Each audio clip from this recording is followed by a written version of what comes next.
A convivência entre bicicletas e carros nas ruas das grandes cidades mais parece uma guerra. Na reportagem especial de hoje, o Jornal da Band mostra as regras para melhorar essa situação e ainda o que o ciclista deve fazer para evitar acidentes.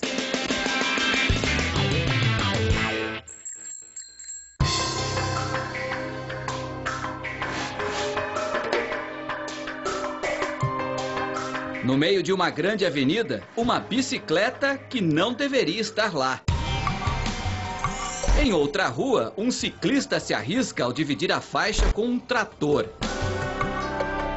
No trânsito das grandes cidades, já é comum ver bicicletas rodando entre veículos motorizados. E com o crescimento dessa tendência, surgem também muitas dúvidas de como deve ser a divisão desse espaço. Tem uns que caminham certinho pelo canto da via, mas tem uns assim, às vezes, quando estão em grupos, eles caminham bem no meio da rua. O artigo 201, que também deveria zelar pela segurança dos ciclistas, é desconhecido pela maioria dos motoristas. Qual é a distância que o motorista tem que guardar do ciclista? Se eu não me engano, são 10 metros, né? Na verdade, 1,5 metro. Eu não conheço, você viu?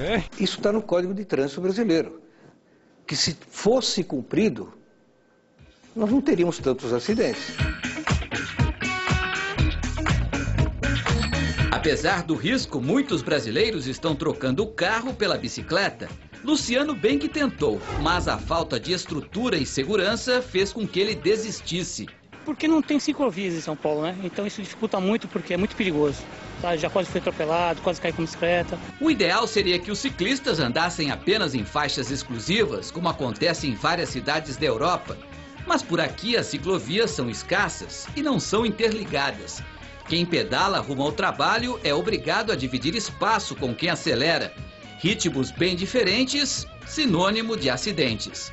É uma lei da selva, praticamente. Segundo dados da CET, Companhia de Engenharia de Tráfego, morreram aqui em São Paulo em 2009 61 ciclistas vítimas de acidentes de trânsito. Já em 2010, esse número caiu para 49. E a redução de 19% está relacionada a novas ciclovias que são criadas. Quanto mais faixas exclusivas como essa, menor é o número de acidentes. Acidentes que nem sempre são causados por acaso ou por imprudência. Em fevereiro de 2011, durante uma manifestação de ciclistas em Porto Alegre, um motorista revoltado com a interdição da rua decidiu abrir caminho acelerando.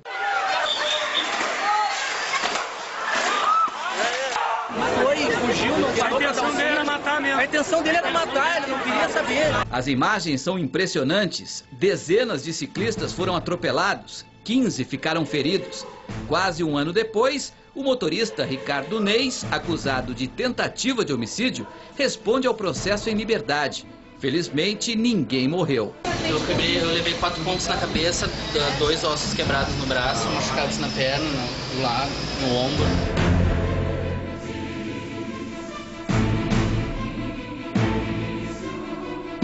A ciclista Márcia Regina do Prado não teve a mesma sorte. Ela morreu ao ser atropelada por um ônibus na Avenida Paulista em janeiro de 2009. Foi o que aconteceu também com o empresário Antônio Bertolucci numa manhã de junho de 2011, nessa esquina da Zona Oeste de São Paulo. 7 meses depois do acidente, o filho dele ainda guarda com saudade uma das 15 bicicletas do pai. Sempre tinha gente pegando no pé dele para ele não pedalar mais em São Paulo. Minha mãe chegou a murchar os pneus dele algumas vezes. Só que não teve jeito, né? Uma das coisas que conforta a gente é que morreu fazendo o que gostava, né? Antônio Bertolucci vinha pedalando pelo lado direito da rua, exatamente como manda a lei, quando neste ponto aqui foi atropelado quando ultrapassado pelo ônibus. Na justiça, o motorista alegou que não viu o ciclista. É por isso que os ciclistas devem fazer de tudo para serem vistos e ouvidos, como usar roupas e capacetes chamativos, incrementar a bike com luminosos e buzina e evitar os chamados pontos cegos do sistema de espelhos dos carros. Tentar se precaver da maneira mais segura para ele mesmo, né? Que é ele que vai ter que se defender do trânsito.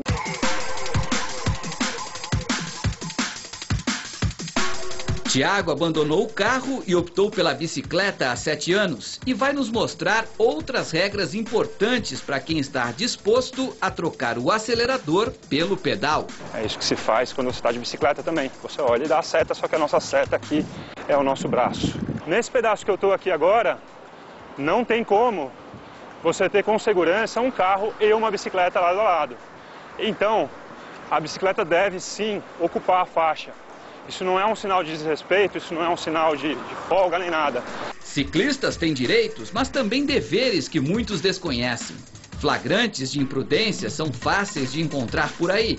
Andar na calçada, andar na contramão, pedalar sem atenção, atravessar na faixa montado. E lá vem seu Raimundo.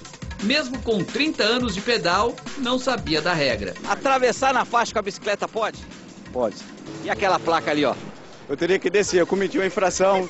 Seja qual for o veículo, o importante é conduzi-lo com prudência, responsabilidade e, principalmente, respeito ao próximo. É fundamental a gente ter uma infraestrutura que dê conta de pessoas que não estão tão habituadas com o trânsito, uma infraestrutura em rede muito maior do que a gente tem.